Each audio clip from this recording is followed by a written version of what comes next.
শেষ দিনে এসে কমে গেছে কোরবানির পশুর দাম। সাধ্যের মধ্যে পছন্দ অনুযায়ী পশু কিনতে পেরে খুশি ক্রেতারা। তবে ব্যবসায়ীরা বলছেন বেশি দামে বিক্রির অপেক্ষায় থেকে তারা ভুল করেছেন। অনেকেই আবার বলছেন কাঙ্ক্ষিত দাম না পেলে এবার পশু বিক্রি না করে অপেক্ষা করবেন আগামী বছরের জন্য। মাসুদুর রহমানের একটি রিপোর্ট। ঈদের আগের দিন ভালো দামে গরু বিক্রি করে হাসি মুখে বাড়ি ফেরার আশা করেছিলেন রাজধানীর আফতাবনগর হাটের এই ব্যবসায়ীরা। তবে উল্টো এদের অনেকেরই চোখে মুখে ভর করছে রাজ্যের হতাশা।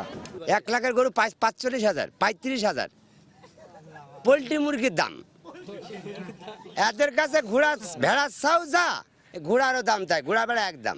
ঝিনাইদহ থেকে 8 ট্রাক গরু নিয়ে আফতাবনগর হাটে এসেছিলেন আজিজুর রহমান, কিন্তু ঈদের আগের দিন দুপুর পর্যন্ত বিক্রি করতে পেরেছেন মাত্র 4টি গরু। চান্দিরাত কইছিল, চান্দিরাতে ধরা খাইছি, দাম কয় না। এখন গরু ব্যাগ নিয়ে যাবো, গরু খাওয়ার দার কিছু নাই, গরুর না খাওয়া রয়েছে। বড় গরুর খরিদ্দার নেই, খালি ছোট গরু কিনছে।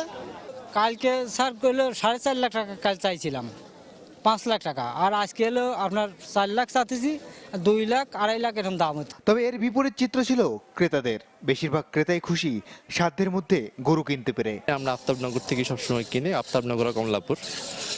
আফতাবনগরে প্রচুর গরু আছে, নর্মালি লাস্ট ডেতে এত পরিমাণ গরু থাকে না। 3টে হাট ঘুরছি, অনেক মোটামুটি দেখলাম যে দামের দিকে আছে।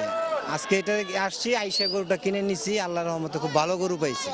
রাজধানীর স্থায়ী পশুর হাট গাবতলীতে রাজশাহী থেকে আনা এই গরুটি দিন 4 আগেও 8 লাখ টাকা দিয়ে কিনতে পারেননি এক ক্রেতা। কিন্তু শেষ দিনে এই গরুটির দাম 3 লাখের বেশি উঠছেই না। বাড়িতে আমরা 8 লক্ষ টাকা দাম বলে গরু, না হাটে ঢাকাতে আসে 2 লাখ 1 লাখ 1,35,000 1.5 লাখ এরকম দাম বলে বাড়িতে যাওয়া ঘুরে। শেষ দিনও ট্রাকে ট্রাকে গরু ঢুকছে গাবতলীতে। সকাল থেকে গরুর দাম কমে যাওয়ায় হতাশা এখানকার ব্যবসায়ীদের মাঝেও।